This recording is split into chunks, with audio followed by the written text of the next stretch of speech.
মুআজ্জাজ মুসল্লিয়ান ইকরাম, গত জুমআয় আপনাদের সম্মুখে অত্যন্ত গুরুত্বপূর্ণ একটি বিষয়ে আলোচনা করছিলাম, আর তা হলো মৃত্যুর স্মরণ। মৃত্যুর স্মরণে আমাদের জীবনে কি কি উপকার হয়,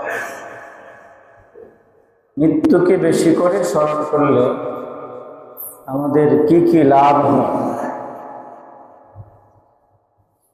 হাদিসে পাকে রাসূল সাল্লাল্লাহু আলাইহি ওয়াসাল্লাম ইরশাদ করেছেন, মৃত্যুকে বেশি পরিমাণে স্মরণ করলে তিনটি উপকার, তিনটি লাভ আমাদের হয়। এক নম্বর হলো মৃত্যুর স্মরণ দ্বারা তাওবা নসিব হয়। দ্বিতীয় নম্বর হলো মৃত্যুর স্মরণ দ্বারা কানাআত বা অল্প তুষ্টির গুণ হাসিল হয়। তৃতীয় নম্বর হলো মৃত্যুর স্মরণ দ্বারা ইবাদতের মজা অনুভব হয়। এই জন্য মৃত্যুকে বেশি করে স্মরণ করা দরকার আছে কিনা? এছাড়া রাসূল সাল্লাল্লাহু আলাইহি ওয়াসাল্লাম বলেছেন, আকসিরু যিকরা হাদিমিল লাদ্দাতিল মাউত, তোমরা বেশি পরিমাণে মৃত্যুকে স্মরণ করো, মৃত্যুর স্মরণ দ্বারা দুনিয়ার স্বাদ নষ্ট হয়ে যাবে।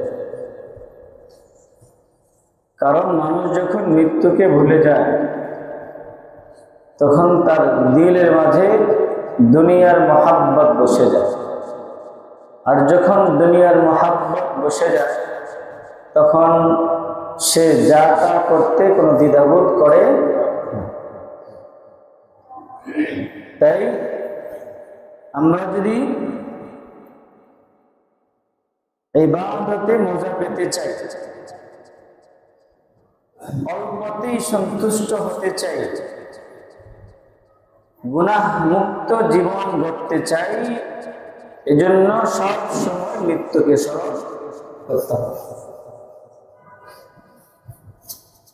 তাহলে মৃত্যুকে স্মরণ করলে লাভ তিনটি, আর এই মৃত্যু স্মরণ হয় অনেকগুলো আমলের মাধ্যমে। মৃত্যুকে যে আমরা স্মরণ করবো এমনিতেই কিন্তু মৃত্যু স্মরণে আসে না,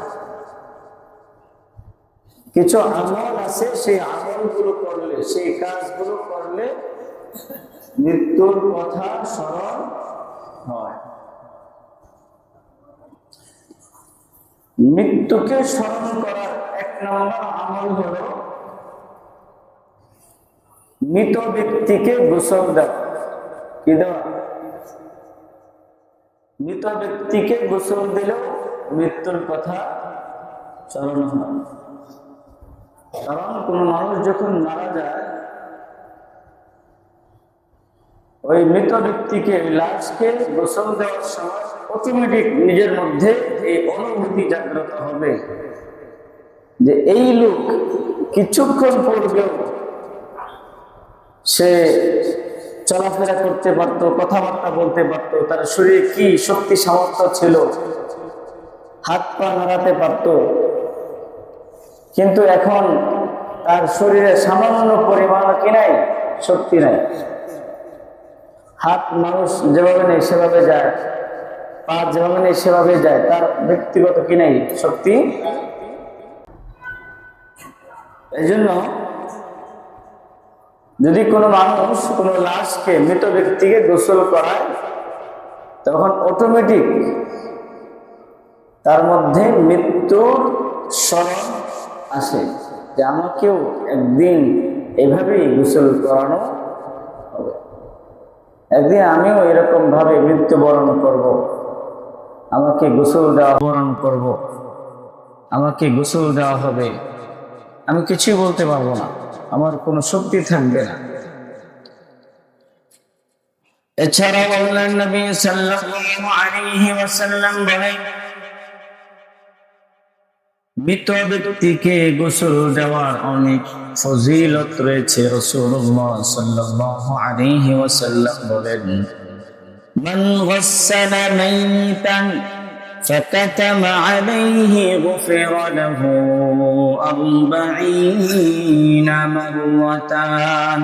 কেউ যদি কোন মৃত ব্যক্তিকে গোসল দেয় এবং গোসল দেওয়ার সময় মৃত ব্যক্তির অনেক ত্রুটি বিচ্ছুতি তার কাছে প্রকাশ হয়, স্বাভাবিকভাবেই মানুষ যখন মারা যায় অনেক মানুষের তার সুরতি পরিবর্তন হয়ে যায়। অনেক মানুষ এমন আছে মৃত্যুর সময় তার কি হয়ে যায়, সুরত আকৃতি পরিবর্তন হয়ে যায়। তো এটা জানে কি একমাত্র যে গোসল দেয় সে কি করে জানে। রাসূলুল্লাহ সাল্লাল্লাহু আলাইহি ওয়াসাল্লাম বলেন, মান গাসসালা মাইয়িতান, কেউ যদি কোনো মৃত ব্যক্তিকে গোসল দেয়, ফাকাতামা আলাইহি, আর তার কাছে যেই মৃত ব্যক্তির লাশের যে দুষ্ত্রুটি তার সম্মুখে প্রকাশিত হয়েছে সেগুলোকে সে গোপন রাখে, মানুষের কাছে বলে না এসে ওকে গোসল দিছিলাম, এই দোষ দেখছি, এটা দেখছি, সেটা দেখছি, তার এটা হয়েছে সেটা হয়েছে, এগুলো সে বলে না। সে কি করে, গোপন রাখে। রাসূল বলেন, গুফিরা লাহু 40 মাররাতান, এই ব্যক্তিকে, যে মৃত ব্যক্তি গোসল দিয়েছে এবং তার দুষ্ত্রুটি গোপন রেখেছে, আল্লাহ তাআলা তাকে 40 বার মাফ করে দিবেন। সুবহানাল্লাহ।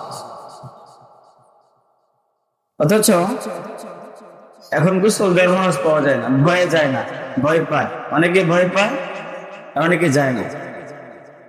রাসূল বলেন, একজন মৃত ব্যক্তিকে গোসল দিলে কত সওয়াব, তাকে 40 বার, কয়বার, 40 বার মাফ করে দাও।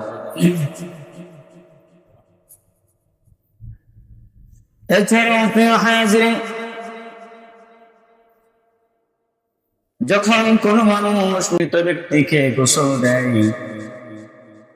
তখন তার মধ্যে অন্যরকম অনুভূতি জাগ্রত হয়, তখন তার মধ্যে সচেতনতা ফিরে আসে, সেও সতর্ক হয়ে যায়, সেও মনে মনে ভাবে একদিন আমাকেও এই পথের যাত্রী হতে হবে। কুল্লু নাফসিন যায়িকাতুল মাউত, একদিন আমাকেও মৃত্যুবরণ করতেই হবে, বাঁচার কোনো উপায় না। তাহলে মৃত্যুকে স্মরণ করা 1 নাম্বার আমল হলো মৃত ব্যক্তিকে কি দেওয়া, গোসল দেওয়া, মৃত ব্যক্তিকে গোসল দেওয়া।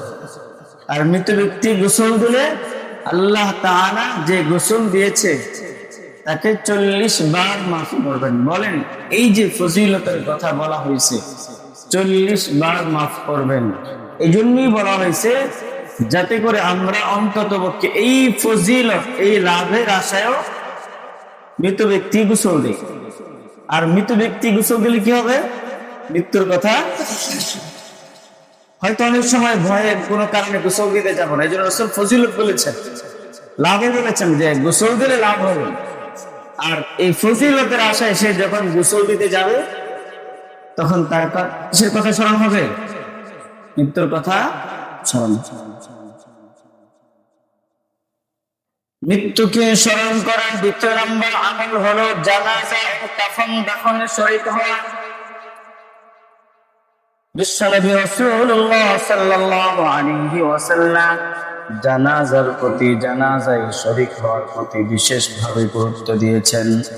আল্লাহর নবী সাল্লাল্লাহু আলাইহি ওয়াসাল্লাম বলেন, হে আলী, নামাজের 3টি কাজ এমন আছে যে 3টি কাজ 3টি বিষয়ের সময় হয়ে যাওয়ার সাথে সাথে তোমরা আদায় করে নাও। এর মধ্যে 1 নম্বর হলো নামাজের সময় হয়ে গিয়েছে, তোমরা নামাজ আদায় করে নাও। কারণ পরে পড়বো না, পরে আদায় করবো না, করতে করতে নামাজের সময় কি চলে যাবে, কাজা হয়ে যাবে। 2 নম্বরে হলো জানাজার প্রস্তুতি হয়ে গেছে, এখন তাকে কাফন দাফন করে শেষ করে দেয় না। অমুক আছে, অমুক এখন রাস্তায় আছে, আসবে, সকাল 10টায় মারা গেছে, পরের দিন সকাল 10টায় জানাজা, কেন এত বিলম্ব কিসের? অমুকের জন্য তমুকের জন্য বিলম্ব করার কোন সুযোগ ইসলামে দেয় না। একবার দেখলে কি হবে? অমুক আত্মীয় এসে একবার দেখলে মৃত ব্যক্তির জীবনের সকল গুনাহ মাফ হয়ে যাবে। রাসূল সাল্লাল্লাহু আলাইহি ওয়াসাল্লাম বলেন, জানাজার প্রস্তুতি হয়ে গেলে তোমরা দ্রুত গতিতে কাফন দাফন শেষ করে।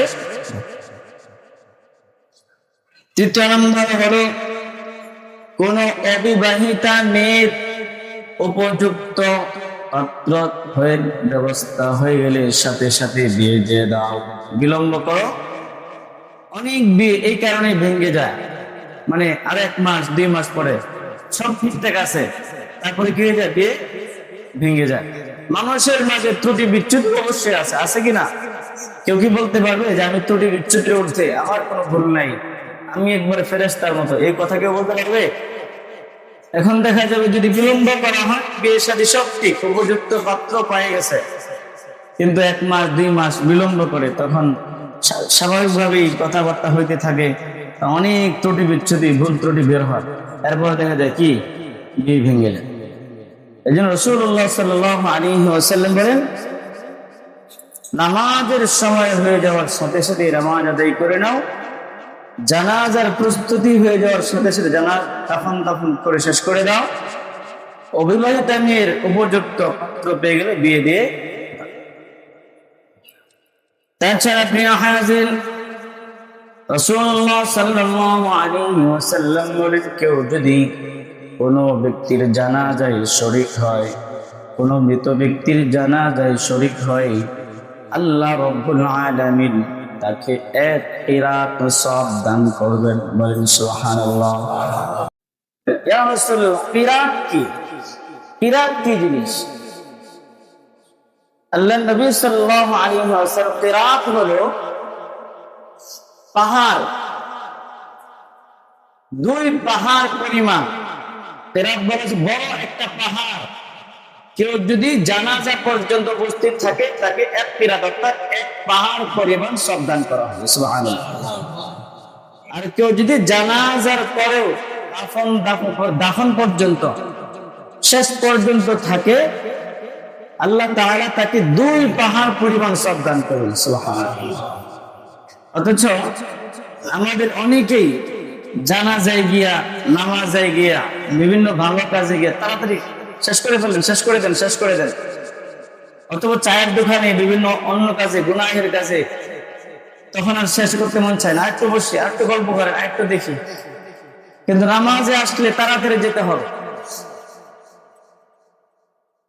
রাসূল সাল্লাল্লাহু আলাইহি ওয়াসাল্লাম বলেন, কেউ যদি নামাজে আসে, জামাতে নামাজ আদায় করে, নামাজে আসছে, আসার পরে সে জামাতের অপেক্ষায় বসে আছে, যতক্ষণ বসে থাকবে ততক্ষণ নামাজ পড়লে যে সওয়াব, সে নামাজের অপেক্ষায় বসে থাকলেও সেই সওয়াব।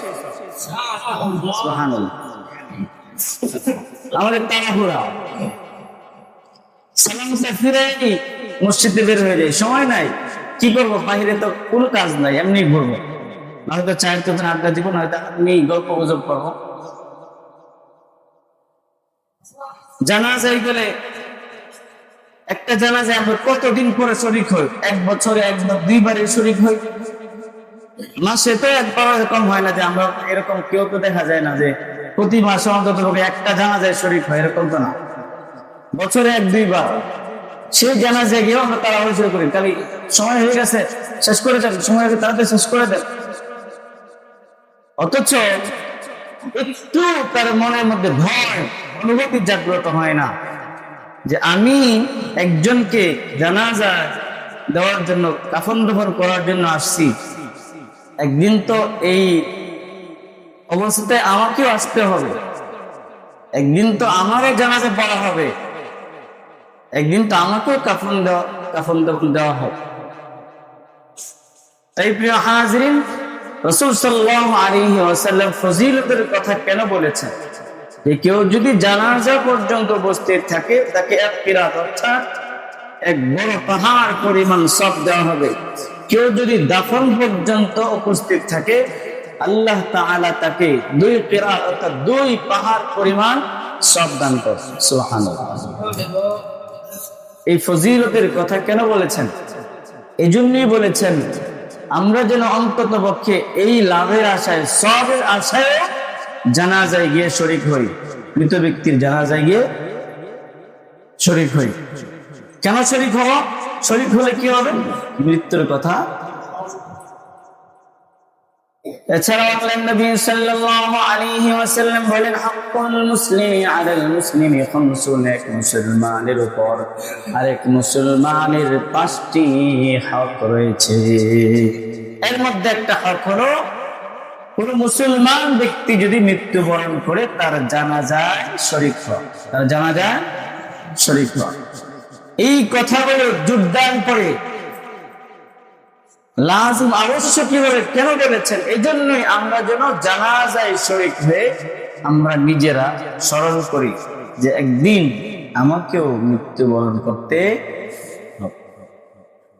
প্রিয় হাজিরিন, স্বাভাবিকভাবেই মসজিদে আসলে আপনি দেখবেন আল্লাহর কথা স্মরণ হয়, আখিরাতের কথা স্মরণ হয়, মৃত্যুর কথা স্মরণ হয়, আরো আমল করা দরকার স্মরণ হয়। এক একটা পরিবেশের এক একটা কি আছে, আসর আছে, প্রভাব আছে। এক একটা পরিবেশের একটা আসর আছে, প্রভাব আছে। আপনি গানের অনুষ্ঠানে যাবেন, তখন সেটার আসর আপনার উপর পড়বে। আপনি ওয়াজের মাহফিলে যাবেন, সেটার প্রভাব আপনার উপর পড়বে। তো আপনি একজন মৃত ব্যক্তিকে কাফন দাফন করতে যাবেন, তখন সেটার আসর প্রভাব আপনার মধ্যে আসবে যে একদিন আমাকেও মৃত্যুবরণ করতে। তৃতীয় নম্বর হলো মৃত্যুকে স্মরণ করার তৃতীয় নম্বর আমল হলো মাঝে মাঝে কবর জিয়ারত করা। আল্লাহর নবী সাল্লাল্লাহু আলাইহি ওয়াসাল্লাম বলেন, قد كنت نهيتكم عن زيارة القبر فزورها فإنها تذكر الآخرة। রাসূলুল্লাহ সাল্লাল্লাহু আলাইহি ওয়াসাল্লাম ইসলামের প্রাথমিক যুগে কবর জিয়ারত করতে নিষেধ করেছিলেন। এরপরে আবার রাসূল সাল্লাল্লাহু আলাইহি ওয়াসাল্লাম কবর জিয়ারতের নির্দেশনা দিয়েছেন, কারণ কবর জিয়ারত করলে ফাইন্নাহা তুযাক্কিরুল আখিরা, আখিরাতের কথা স্মরণ হয়। কিসের কথা স্মরণ হয়? আখিরাতের কথা। তাহলে ইসলামের প্রাথমিক যুগে, প্রথম যুগে কেন কবর জিয়ারত করতে নিষেধ করেছে? এই জন্যই ওই সময় অনেক এরকম মানুষ ছিল যারা কবর পূজা করত। কি করত? কবর পূজা করত। এখন আমাদের সমাজে এরকম শুধু মূর্তি পূজারই না, কবর পূজারও। মূর্তি পূজা যেরকম অপরাধ, কবর পূজাও কি অপরাধ। মূর্তির সামনে গিয়ে যেরকম মাথা নত করা যেরকম শিরকি কাজ, ঠিক এরকম ভাবে কবরের সামনে গিয়ে সিজদা করা, মাথা নত করা, সেটাও কি শিরকি কাজ। মূর্তির কাছে যেমন কোনো কিছু চাওয়া শিরক, ঠিক এরকম ভাবে কবরওয়ালার কাছে কোনো কিছু চাওয়াও কি। একমাত্র চাইতে হবে তিনি কে? আল্লাহ তাআলা। আর কারো কাছে কোনো কিছু চাওয়ার কি নাই অধিকার। কবরওয়ালার কাছে গিয়া সন্তান চায়, কবরওয়ালার কাছে এটা চায় সেটা চায়। ও বাবা, কয়েকটা গোলাপান নিয়ে আসছি, ওদের পরীক্ষা সামনে, ওদের তুমি কামিয়াব করে দিও। নাউযুবিল্লাহ মিন যালিক। বাবার একটু অবস্থা খারাপ, বাবাই তো কবরে শুয়েছে, ইয়া নাফসি ইয়া নাফসি করতেছে, তোমাকে কি করবে? এই জন্য রাসূল সাল্লাল্লাহু আলাইহি ওয়াসাল্লাম প্রথম যুগে, ইসলামের প্রথম যুগে কবর জিয়ারত করতে নিষেধ করেছিলেন, যাতে করে মানুষ এই শিরকি কাজ থেকে দূরে সরে আসে। আস্তে আস্তে যখন মানুষের ঈমান মজবুত হয়ে গেছে, মুসলমানরা আলহামদুলিল্লাহ ভালো একটা অবস্থায় চলে আসে, এরপর আল্লাহর নবী সাল্লাল্লাহু আলাইহি ওয়াসাল্লাম আবার বলেন, ফাজুরহা, তোমরা এখন কবর জিয়ারত করো, কারণ কবর জিয়ারত করলে ফাইন্নাহা তুযাক্কিরুল আখিরা, কবর জিয়ারত করলে আখিরাতের কথা স্মরণ হয়। হযরত বারা ইবনে আজিব রাদিয়াল্লাহু তাআলা আনহু বলেন, রাসূলুল্লাহ সাল্লাল্লাহু আলাইহি ওয়াসাল্লাম একদিন কবরের পাশে গিয়ে অনেক কাঁদলেন। এরপরে বললেন, তোমাদেরকেও একদিন এখানেই আসতে হবে। হযরত উসমান ইবনে আফফান রাদিয়াল্লাহু তাআলা আনহু রাসূল সাল্লাল্লাহু আলাইহি ওয়াসাল্লামের তৃতীয় খলিফা এবং রাসূল সাল্লাল্লাহু আলাইহি ওয়াসাল্লামের দুই কন্যার জামাতা হযরত উসমান ইবনে আফফান রাদিয়াল্লাহু তাআলা আনহু উনি কবরের পাশে গিয়ে এত কান্নাকাটি করতেন, ওনার দাড়িগুলো একবারে ভিজে যাইত। একজন জিজ্ঞাসা করলেন, আপনার কাছে জান্নাত জাহান্নামের আলোচনা করলেও তো আপনি এত কাঁদেন না, অথচ কবরের পাশে আসলে আপনি এত কাঁদেন কেন? হযরত উসমান ইবনে আফফান রাদিয়াল্লাহু তাআলা আনহু বললেন, আল্লাহর রাসূল সাল্লাল্লাহু আলাইহি ওয়াসাল্লাম বলেছেন, আখিরাতের প্রথম মঞ্জিল হলো, আখিরাতের প্রথম ঘাঁটি হলো কবর। যে নাকি কবরে নিরাপদ হয়ে যাবে তার জন্য সামনের সকল ঘাঁটিগুলো নিরাপদ হয়ে যাবে। কেউ যদি তার জন্য কবর যদি কঠিন হয়ে যায়, সামনের ঘাঁটিগুলো কি হয়ে যাবে? কঠিন হয়ে যাবে। এই জন্য হযরত উসমান ইবনে আফফান রাদিয়াল্লাহু তাআলা আনহু কবরের পাশে গিয়ে অনেক বেশি কান্নাকাটি করতেন। তাছাড়া প্রিয় হাজির, মৃত্যুকে স্মরণ করা চতুর্থ নাম্বার যে কারণ, সেটা হলো মাঝে মাঝে মৃত্যুর মুরাকাবা করা। মৃত্যুর মুরাকাবা করা, মুরাকাবা হলো ধ্যান করা। মুরাকাবা বাংলা অর্থ কি? ধ্যান করা। মানে চোখ বন্ধ করে অথবা রাত্রিবেলায় ঘুমোতে গিয়েছেন, বালিশে মাথাটা রেখে দুইটা চোখ বন্ধ করে একটু মৃত্যুকে স্মরণ করা, যে একদিন আমি মারা যাব, মারা যাওয়ার পরে আমার আশেপাশে আমার ছেলে মেয়ে আত্মীয় স্বজন সবাই কান্নাকাটি করবে। আস্তে আস্তে কিছুক্ষণ পরেই আমার শরীরে যে কাপড় চোপড় আছে সেগুলো খুলে ফেলা হবে, ঘর থেকে বের করে ফেলা হবে, আমাকে গোসল দেওয়া হবে, এরপরে একটা মাঠে নিয়ে যাওয়া হবে, সেখানে সকলেই মিলে জানাজার নামাজ আদায় করবে। এরপরে আবার আমাকে কবরে নিয়ে যাওয়া হবে, কবরে দাফন কাফন করা হবে। এরপরে আমার একাকিত্ব জীবন শুরু হবে। মাটির 3.5 হাত মাটির নিচে আমার চিরস্থায়ী জিন্দেগি শুরু হবে। সেখানে আমার কেউ সাথী থাকবে? কবরস্থ করার পরে দুইজন ফেরেশতা, কালো বর্ণের নীল চক্ষু বিশিষ্ট দুইজন ফেরেশতা আসবে, এসে আমাকে জিজ্ঞাসা করবে, মা রাব্বুকা ওয়া মান নাবিয়্যুকা ওয়া মা দীনুকা, তোমার রব কে, তোমার ধর্ম কি, তোমার নবী কে? যখন কোন নেককার বান্দা এক এক করে সবগুলো উত্তর দিয়ে দিবে, তখন একজন ঘোষণাকারী ঘোষণা করে দেবে, সে যা বলেছে সত্য বলেছে। এই কথা বলার সাথে সাথেই ওই নেককার বান্দার জন্য কবরে জান্নাতি বিছানা বিছিয়ে দেওয়া হবে, সুবহানাল্লাহ। এবং তার জন্য জান্নাতের দিক থেকে একটি দরজা খুলে দেওয়া হবে, তার কবরটাকে এত প্রশস্ত করে দেওয়া হবে, তার দু চোখের দৃষ্টি যত দূর যায় তত দূর পর্যন্ত তার কবরটাকে তার জন্য প্রশস্ত করে দেওয়া হবে, সুবহানাল্লাহ। আর যদি কোনো বৎকার হয়, ফেরেশতা জিজ্ঞাসা করবেন, মা রাব্বুকা ওয়া মান নাবিয়্যুকা ওয়া মা দীনুকা, তোমার রবকে, তোমার নবীকে, তোমার ধর্ম কি? সে সব প্রশ্নের উত্তরে বলবে, লা আদরি, লা আদরি, লা আদরি, আমি কিছুই জানি না, আমি কিছুই জানি না। এরপরে একজন ঘোষণাকারী বলবে, সে যা বলেছে মিথ্যা বলেছে, সারা জীবন মিথ্যার উপর ছিল, সাথে সাথে তার জন্য জাহান্নামের বিছানা বিছিয়ে দেওয়া হবে, জাহান্নামের দিক থেকে তার জন্য একটা দরজা খুলে দেওয়া হবে। এরপরে তার কবরটাকে এত সংকীর্ণ করে দেওয়া হবে, দুদিকের মাটি তাকে এমন ভাবে চাপ দিবে, তার শরীরের একদিকের হাত আরেক দিকের হাড়ের ভিতরে ঢুকে যাবে। নাউজুবিল্লাহ মিন যালিক। এইভাবেই মৃত্যুকে মাঝে মাঝে মুরাকাবা করা, ধ্যান করা, মৃত্যুর কথা স্মরণ করা, এই অবস্থা কিন্তু আমার একদিন।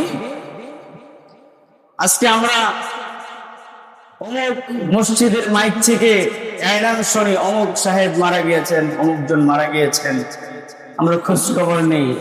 একদিন আমার মসজিদের মাইক থেকেও আমার মৃত্যুর কি হবে, এলান হবে।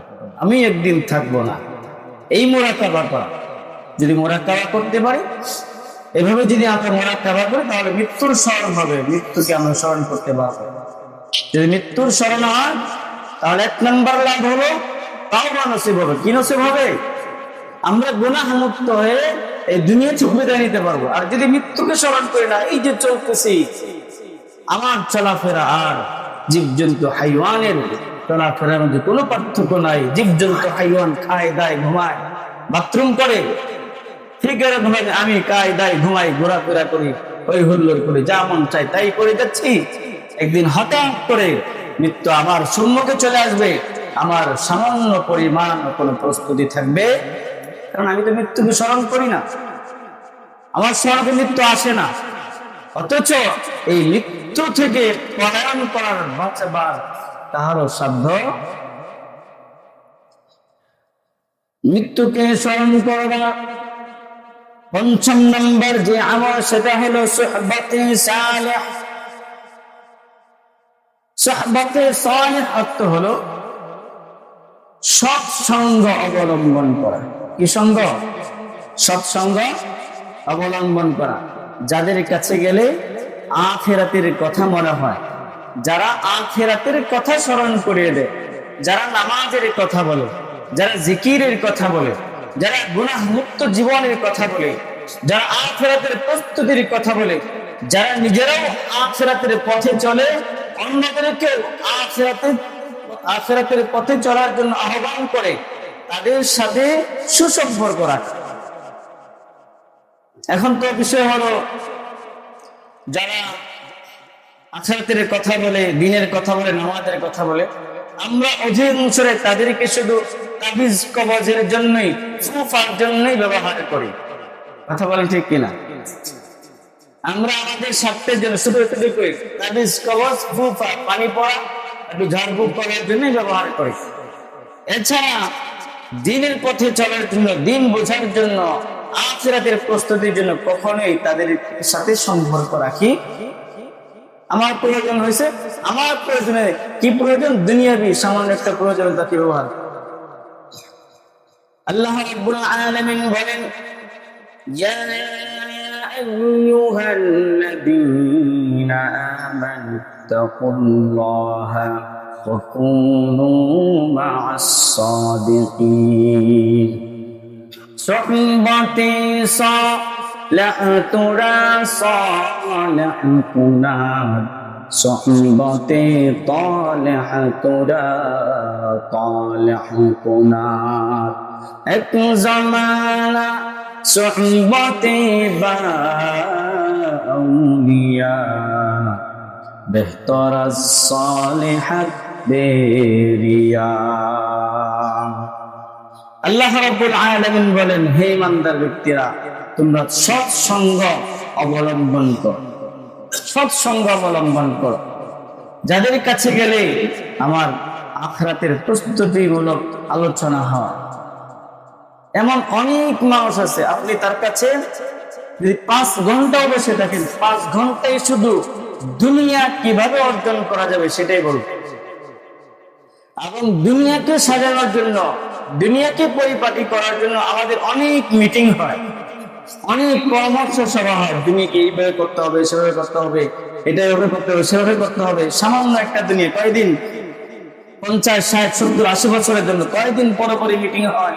কিভাবে করা দরকার, কিভাবে আরো ব্যবসায় লাভবান হওয়া যাবে, কিভাবে আমাদের ফ্যাক্টরি, আমাদের কোম্পানির আরো কিভাবে প্রচার প্রসার হবে, আমাদের মালামাল আরো মানুষ কিভাবে গ্রহণ করে নেবে, এই জন্য কয়েকদিন পরে পরে মিটিং হয়। অথচ চিরস্থায়ী জিন্দিগি যে জীবন শুরু হবে আর শেষ হবে না, সেই জীবনের জন্য কোনোদিন আমার কোনো মিটিংও নাই, কারোর সাথে কোনো আলোচনা নাই, যাদের কাছে গেলে চিরস্থায়ী জীবনের প্রস্তুতিমূলক আলোচনা হয়, তাদের সাথে আমার কোনো সম্পর্ক,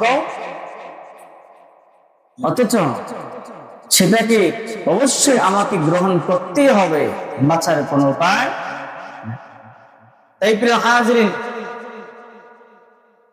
যদি আমরা মৃত্যুকে স্মরণ করতে চাই, মৃত্যুর স্মরণ দ্বারা আমাদের জীবনটা লাগামহীন হবে না, বলগাহীন হবে না, একটা সীমাবদ্ধতার ভিতরে থাকবে, সীমানার ভিতরে থাকবে।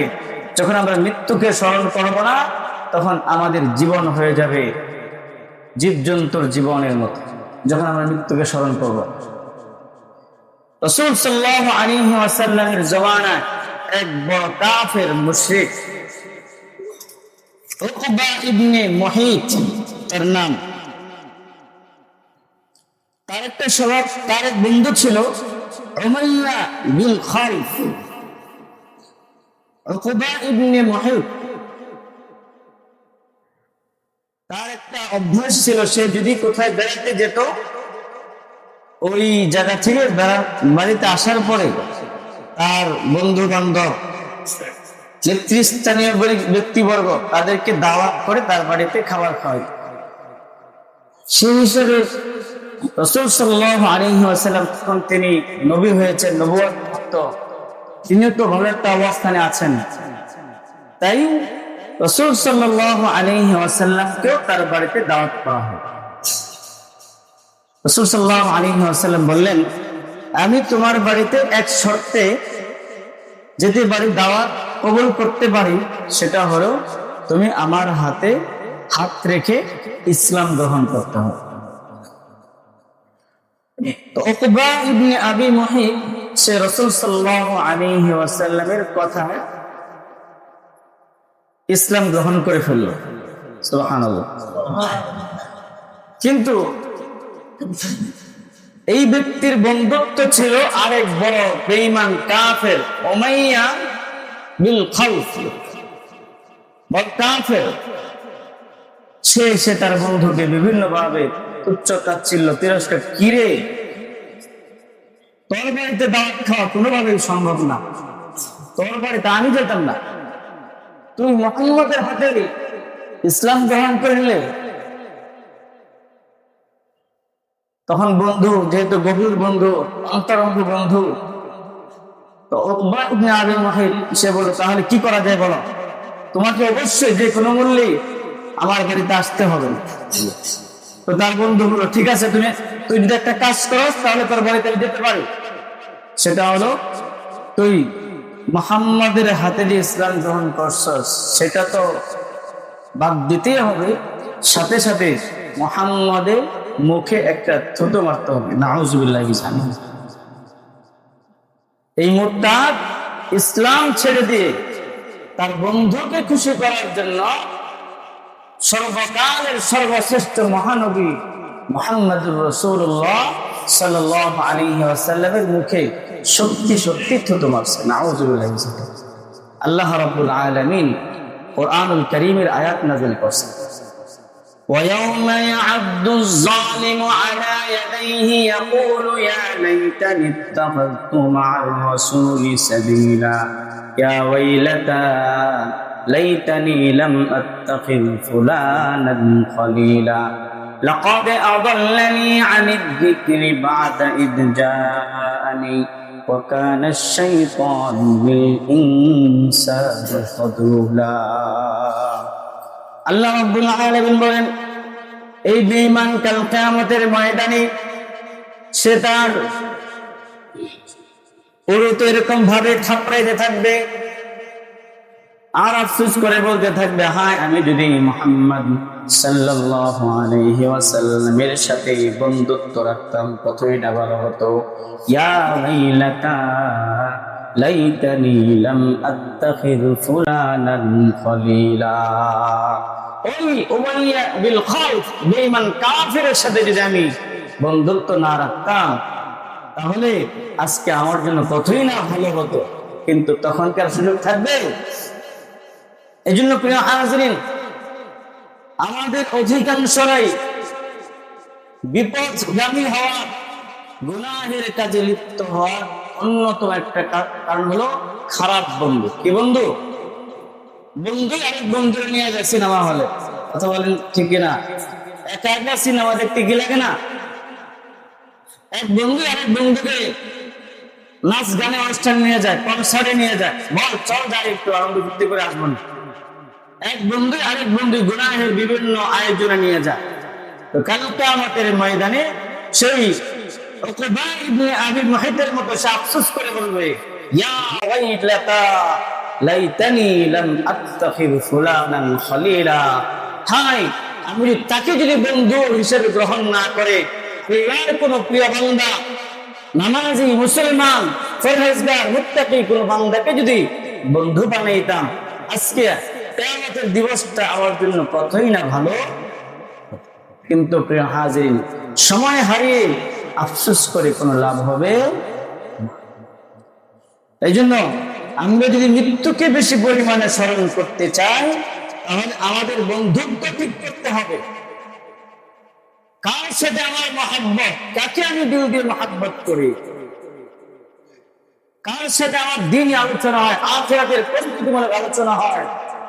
বিভিন্ন সময় যারা দিনদার, পরহেজগার, খোদাগুরু, নামাজি, তাদের কাছে জিজ্ঞাসা করে করে নেক আমল করা, অথচ আমরা জিজ্ঞাসা করি দুনিয়ার বিভিন্ন কাজের ব্যাপারে, কোন দিকে আমার লাভ হয়, কি হবে কি না হবে। তাই প্রিয় হাজির, এই যে 5টা কাজের কথা বলা, আমলের কথা বলা হলো, এই 5টি কাজ যদি আমরা করতে পারি তাহলে আমাদের মৃত্যুর কথা স্মরণ হবো। কিসের কথা বলেন? মৃত্যুকে স্মরণ তো অবশ্যই করতে হবে, বাঁচার কোনো উপায় আছে? কারণ একদিন না একদিন মৃত্যুবরণ করতেই হবে। তো বুদ্ধিমান ব্যক্তির কাজ হলো, যেই মৃত্যুর সম্মুখীন অবশ্যই একদিন না একদিন আমাকে হতেই হবে, সেই মৃত্যুর যথাযথ প্রস্তুতি গ্রহণ করে রাখা। তাহলে মৃত্যুকে স্মরণ রাখা 1 নম্বর আমল হলো মৃত ব্যক্তিকে গোসল দেওয়া, মৃত ব্যক্তিকে গোসল দেওয়া। 2 নম্বর হলো মৃত ব্যক্তির জানাজা, কাফন দাফনে কি হয়, শরীক হওয়া। 3 নম্বর হলো মাঝে মাঝে কবর জিয়ারত করা। কি করা? তাতে করে কবর বছরও ফায়দা হয়, আমার নিজেরও মৃত্যুর কথা কি হবে, স্মরণ হবে। 4 নম্বর হলো মুরাকাবা করা, মৃত্যুর মুরাকাবা করা, তার মৃত্যুর ধ্যান করা। মাঝে মাঝে মনে করা আমি মরে গেছি, আমি মরে গেলে এই হবে, আমার সাথে এই আচরণগুলো করা হবে। 5 নম্বর হলো সুহবতে সালিহা, যাদের কাছে গেলে মৃত্যুর কথা স্মরণ হয়, যারা মৃত্যুর কথা স্মরণ করিয়ে দেয়, তাদের সাথে বন্ধুত্ব রাখা। যদি আমরা মৃত্যুকে বেশি করে স্মরণ করতে পারি তাহলে দুনিয়াতেই আমাদের 3টি লাভ হবে। 1 নম্বর হলো তাওবা নসিব হবে, আমরা গুনাহ মুক্ত হয়ে এই পৃথিবী থেকে বিদায় নিতে পারবো, সুবহানাল্লাহ। 2 নম্বর হলো অল্পে তুষ্ট হতে পারবো, অল্পতেই সন্তুষ্ট হতে পারবো। 3 নম্বর লাভ হলো আমরা যে ইবাদত গুলো করবো সেই ইবাদতে আমাদের মজা অনুভব হবে। আল্লাহ রাব্বুল আলামিন আমাদের সকলকে বেশি পরিমাণে মৃত্যুকে স্মরণ করে মৃত্যুর পরবর্তী জীবনের যথাযথ প্রস্তুতি নেওয়ার তৌফিক দান করুন। সকলে বলুন আমিন। ওয়া আখিরু দাওয়ানা আলহামদুলিল্লাহি রাব্বিল আলামিন।